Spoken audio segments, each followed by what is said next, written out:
Enterprise is cleared for launch. Hit it.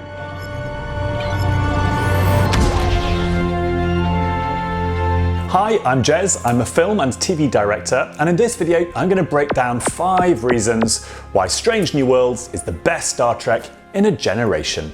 Good, excellent. Note there will be some mild spoilers up to episode 3 of series 2, any particular whoppers I'll flag on screen. First up, I just need to say I'm not dissing any of the other Trek series since Next Generation. They're all great, and I do have some evidence for my assertion. In the absence of any other objective barometer of quality, let's take the audience IMDb rating of every show. So we've got 8.1 to beat, and Strange New Worlds comes in at 8.2. So before you start throwing abuse at me, telling me I'm wrong, well, the audience seems to agree. Okay then, let's crack on with those 5 reasons. Welcome back and welcome aboard, everyone. First up, Strange New Worlds understands what the point of sci-fi is. In my Silo film, I go to great lengths explaining how sci-fi isn't defined by having spaceships or warp drives. It's about creating the context to ask big philosophical questions about what it means to be human and our place in the world. It's about the big what if ... And each episode of SNW is all over this. It takes one or more related philosophical questions and then runs with them. So take season 1, episode 6. You don't understand. If the first servant doesn't ascend, Majalis will fall out of the sky. What if the fate of civilization really did rest on one child's shoulders? And is it right for one innocent to suffer in order to spare the many? Stop it. Or season 2, episode 2. In a kind of reverse Gattaca, what if genetically modified humans were discriminated against by the natural ones? Let the charges be read. Is it right to be judged for the sins of others of your kind? Can exclusion ever be justified on the basis of race? Unit Riley's services to Starfleet have been commendable, yes. But the law that she broke is there to save lives. Season 2, episode 3. What if you came face to face with a murderer and a tyrant before they committed their crimes? Should you hurt or even kill them to save their victims in the future? It's the old time travel and kill Hitler as a kid thing. And his legacy is genocide, torture, and me. But what if they're your ancestor whose crimes have haunted you since you were a child? That's the extra spin that this episode puts on. That you are right where you need to be.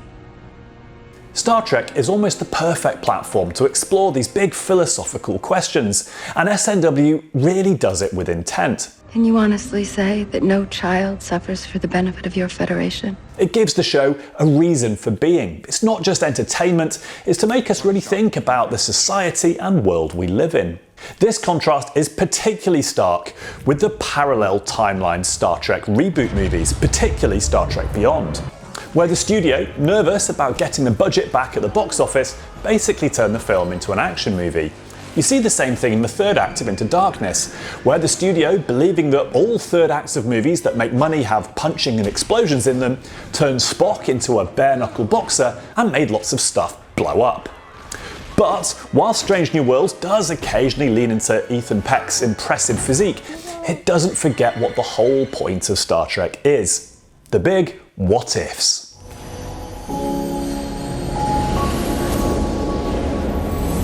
Reason 2.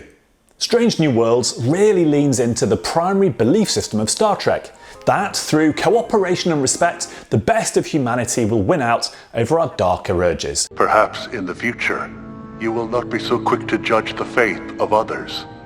To create a more just, egalitarian society for everyone. Anson Mount sums it up pretty well. There's an intrinsic sense of optimism at the heart of Trek. It's just we have such a dour idea about our future. It's just gotten old. Yeah. And I think there's something really refreshing and hopeful about Star Trek. In a world where just about everything we watch has to have a dark edge, it's actually refreshing to watch something that reflects the world as we'd like it to be. It reinforces our sense of justice and fairness, and means we're left feeling good, not icky or creeped out, at the end of each episode. Number 3.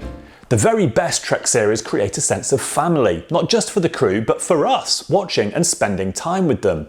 The Next Generation leans hard into this, not just with the pseudo-father-son relationship between Picard and Data, but between the crew as a whole. Something the show Picard really goes for heavily by the end of Season 3.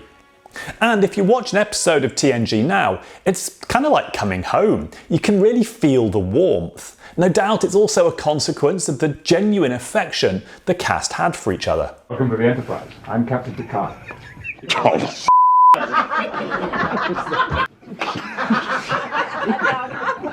And Strange New Worlds kind of gets to that same place. It takes a few episodes to find its feet, but by the time we get to Season 2, we really believe in this crew and feel their kinship.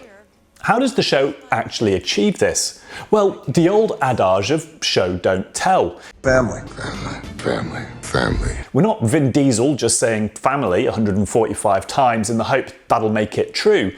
It's through character, action and choice, in the face of adversity and risk. Whether the relationships are parent-child or more like siblings or cousins, the show very consciously builds that familial rapport, with Pike almost as the convivial head of the family. And as the viewer, we feel included in that. It's kind of like that magic trick that Friends used to somehow pull off. By the end of every episode, you somehow felt good inside. It's a lot easier said than done, but at the time of speaking, it kind of feels like Strange New Worlds has managed to find its way there. Best uniform, huh? Grab a drink, I gotta deal with the ribs. Number 4. Everything I've mentioned so far would absolutely fall flat if beat by beat the drama didn't hang together. What I'm getting at is the story and character structures, details and layers that hold an episode together. From a micro level of scene construction up to episode and season structure. Fundamentally, the show is well written, the episodes are pacey, the dilemmas are real, and the character work is knitted in elegantly. There are 100 if not 1,000 elements that need to come together to make a fictional world ring true and hold our interest, and Strange New Worlds has a tight grip at the helm. This fundamentally comes from the showrunners and directing team they bring on board, and the whole production team pulling together in the same direction. I was going to go on a bit of a tangent here to discuss what a scene actually is and how it gets built, from writing through to directing, but rather than slow down this video, I'll make it into its own little vid coming up on the channel next, so keep your eyes peeled for that. So back to the drama in Strange New Worlds. On a writing and story level, there have been some really smart choices to work elements of canon into the plot. Let's take the Gorn, famous for perhaps the most hilarious fight in screen history. A cumulative 4 million views on this, by the way, such is its epic awesomeness. So it's incredibly brave of Strange New Worlds to take this particular element of canon from the original series and attempt to make the Gorn actually terrifying. So we hear horrendous story after horrendous story without ever seeing them to build up the tension. And then we finally unleash the beast in Season 1, Episode 9, which essentially riffs, if not completely rips, off Aliens and plays like a horror movie. And it's all the better for it.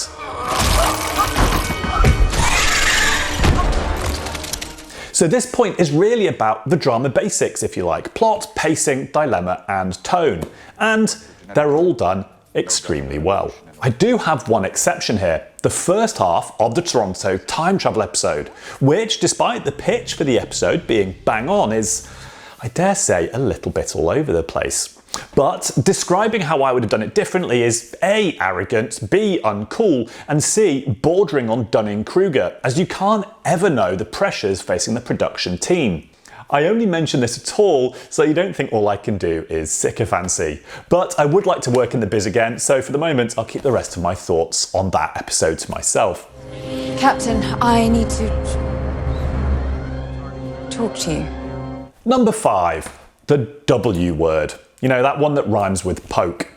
And you know what? I'm not even going to say it, because as soon as I do, the whole channel will get flamed to death. And it's also become weirdly pejorative and often taken to mean something completely different. So I'm just going to substitute the W word with the word inclusive. Inclusivity and being socially progressive is built into the very fabric of Star Trek. Gene Roddenberry was driven by the idea of a society where every intelligent life form was equal and deserved respect and dignity. It's one of the founding principles of the Federation, and why Star Trek crews have always had a mixture of species as well as races and genders. But clearly time has moved on since the 1960s, and elements that were deemed shocking at the time, like the first scripted interracial kiss, now don't move the needle at all.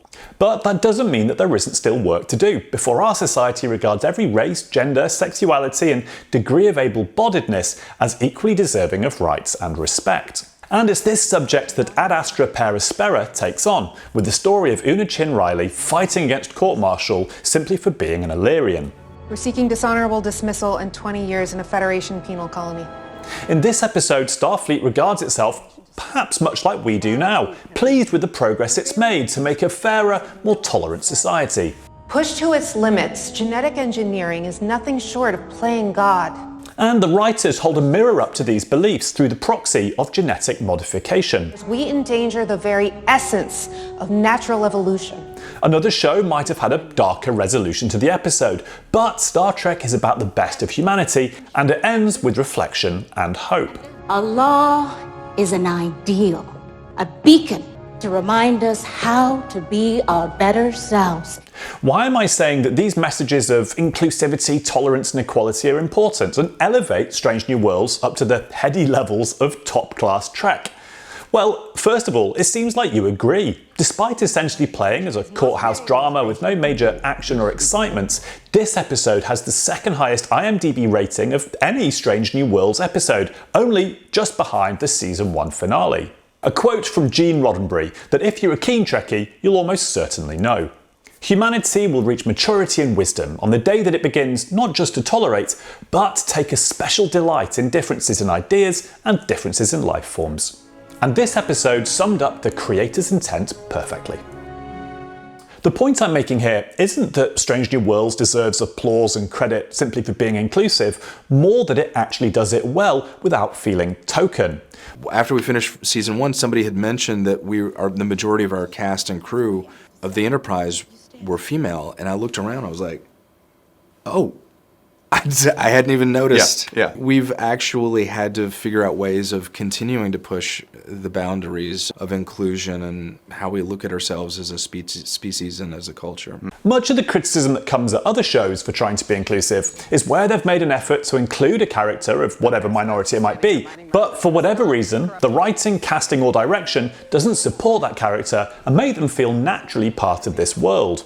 So the W word gets raised as a criticism, but it's not actually anything to do with that. It's just the writing, casting or direction not hitting the mark. And when that happens, as it does all the time with non-minority characters, well, we don't blame their whiteness, do we? We just say, well, it wasn't very good. You having trouble? So, one final bonus thought about why Strange New Worlds is great. Captain on the bridge. Captain Pike. Captain Christopher Pike. Yes, he's the relic of canon, conceived 60 years ago when we wouldn't buy anything other than a white middle-aged man as the captain of a ship. One of the big, crazy sci-fi ideas of the original pilot was that the first officer was a woman. Whoa! Crazy! Yeah. But if you look at online comments, it's frequently said he's the best thing to happen to Trek since Shatner. Anson Mount brings a warmth, a charm and a groundedness to the character that roots us on the Enterprise and connects us to the heart of the show, which is essentially him.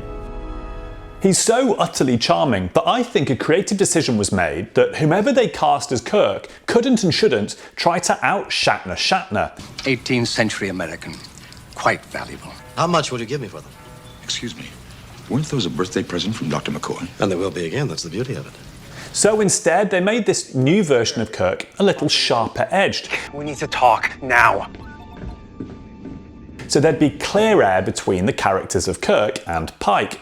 A bit disappointing perhaps if you were looking forward to someone channeling the joy of purist Shatner. Fire. But I think we just have to treat this new Kirk as an all-new character. Fair. So in summary, why is Strange New Worlds the best Trek in a generation?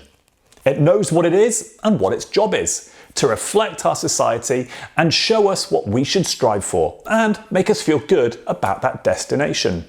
To ask the big philosophical question that give meaning to our lives today. To entertain, involve us and make us care about these characters and feel like we belong with them on this ship. To leave us feeling warm inside. And obviously most importantly, if you're the network, wanting to watch the next one. I love this job. What did you think of Strange New Worlds? Let me know in the comments if you agree or disagree with my analysis. And also, if you're wondering about who the hell I am, then I talk about it at the end of my Top Gun Maverick film. A quick word, if you watched The Last of Us or played the game, I made a film about that, and also Succession and Silo. So go check them out, links also in the description. Enjoy it. As much as I can't abide being a cliche, every like and subscribe actually does make a difference in manipulating that bastard algo we're all at the mercy of. This is a new channel, so any tiny bump makes a massive difference. Thank you in advance. And finally, what do you want me to analyse next? I'm all ears. Catch you next time.